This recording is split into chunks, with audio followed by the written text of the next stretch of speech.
آج ہم ایک بہت ہی اہم موضوع پر بات کر رہے ہیں۔ عنوان ہے تشہیری خوشی کا فریب اور حقیقی سکون کا راستہ۔ جی یہ اصل میں دیکھتا ہے کہ کیسے یہ جو مارکیٹنگ ہے، اشتہارات ہیں، وہ ہمیں خوشی کا وعدہ تو کرتے ہیں لیکن اکثر اندر سے خالی پن رہ جاتا ہے۔ بالکل۔ تو آج کوشش کریں گے کہ اس فریب کو سمجھیں اور دیکھیں کہ ماخذ میں حقیقی اطمینان کے کیا راستے بتائے گئے ہیں۔ جی بالکل۔ چلیں ذرا گہرائی میں اترتے ہیں۔ جی بالکل، اور یہ ماخذ نا بڑے اچھے نفسیاتی اور سماجی پہلوؤں کو چھیڑتا ہے کہ مارکیٹنگ کیسے ہماری خواہشوں کو آپ کہہ لیں ایکسپلائٹ کرتی ہے۔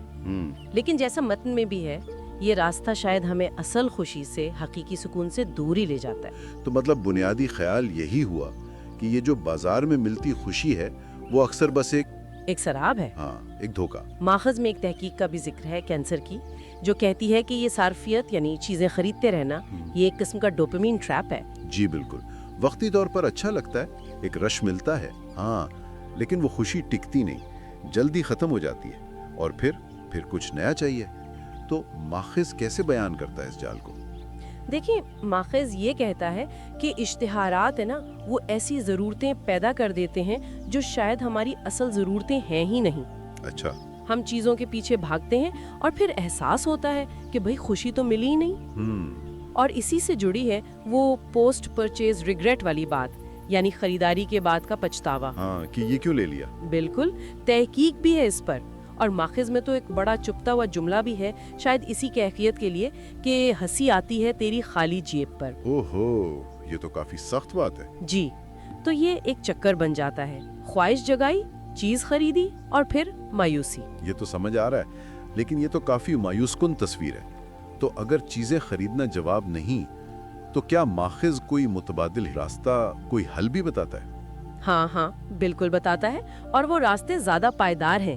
ماخذ زور دیتا ہے حقیقی تعلقات پر، تجربات پر۔ تجربات پر یعنی چیزوں کے بجائے؟ جی، ایک تحقیق بھی ہے جو کہتی ہے کہ تجرباتی خریداری، جیسے کہیں گھومنا، کچھ سیکھنا، دوستوں سے ملنا جلنا، یہ چیزیں خریدنے سے کہیں زیادہ گہری اور دیر پر خوشی دیتی ہیں۔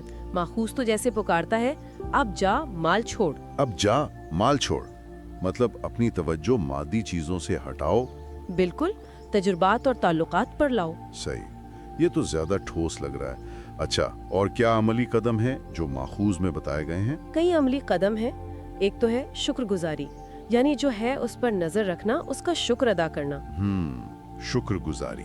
تحقیق کہتی ہے کہ یہ اندرونی خالی پن کو کم کرتی ہے۔ دوسرا قدم ہے سادگی، یعنی مینیملزم۔ سادگی، کم چیزوں کے ساتھ رہنا۔ جی، جان بوجھ کر اپنی زندگی سے غیر ضروری چیزیں، خلفشار کم کرنا، خرچے بچانا۔ ماخوذ تو کہتا ہے اب جا گند ہٹاؤ۔ گند ہٹاؤ مطلب صاف صفائی، صرف گھر کی نہیں، زندگی کی بھی۔ بالکل، غیر ضروری سامان، غیر ضروری شور، تاکہ جو اصل چیزیں ہیں ان کے لیے جگہ بنے۔ یہ تو بہت عملی مشورہ ہے۔ اور کچھ؟ جی، پھر ہے دوسروں کی مدد کرنا، ایثار۔ الٹرزم جو ہوتا ہے۔ اچھا، دوسروں کے لیے کچھ کرنے میں جو ایک سکون اور خوشی ہے نا، وہ خود غرضی والی خوشی سے بہت مختلف، بہت گہری ہے۔ ماخذ میں تو خود غرضی پر طنز بھی ہے، شاید اسی لیے۔ پھر ہے ذہن سازی، مائنڈ فلنس، یعنی اپنے حال میں رہنا، اپنی سوچوں، احساسات کو سمجھنا اور فطرت سے جڑنا۔ یہ آج کل بہت بات ہوتی ہے مائنڈ فلنس کی۔ جی، یہ سب چیزیں ہمیں اشتہاروں کی بنائی ہوئی مصنوعی دنیا سے نکال کر اصل حقیقت سے جوڑتی ہیں، اور ان سب کے لیے مستقل مزاجی یعنی ریزیلینس کی ضرورت ہے۔ تو گویا ماخذ یہ کہہ رہا ہے کہ بھئی خوشی کوئی باہر سے خریدنے والی چیز نہیں ہے۔ نہیں، بالکل نہیں۔ یہ تو اندر سے آتی ہے، شکر گزاری سے، سادگی سے، دوسروں کی مدد سے، اپنے آپ سے جڑنے سے۔ خلاصہ یہی ہے، حقیقی اطمینان آپ خود پیدا کرتے ہیں، بامانی فیصلوں سے، تجربات سے، تعلقات سے، اصلیت سے، نہ کہ بازار کے دباؤ میں آ کر چیزیں اکٹھی کرنے سے۔ صحیح۔ اور اس سے پھر وہ سوال اٹھتا ہے کہ روزمرہ زندگی میں جہاں ہر طرف سے یہ خرید لو کی آوازیں آ رہی ہیں، ہر طرف بمباری ہے، وہاں ہم اپنے لیے یہ راستہ کیسے بنائیں؟ یہ ایک چیلنج ہے۔ یہ واقعی بڑا سوال ہے، اور ماخذ کے آخر نے جو ایک خیال ملتا ہے وہ صرف سمجھنے کا نہیں بلکہ کرنے کا ہے۔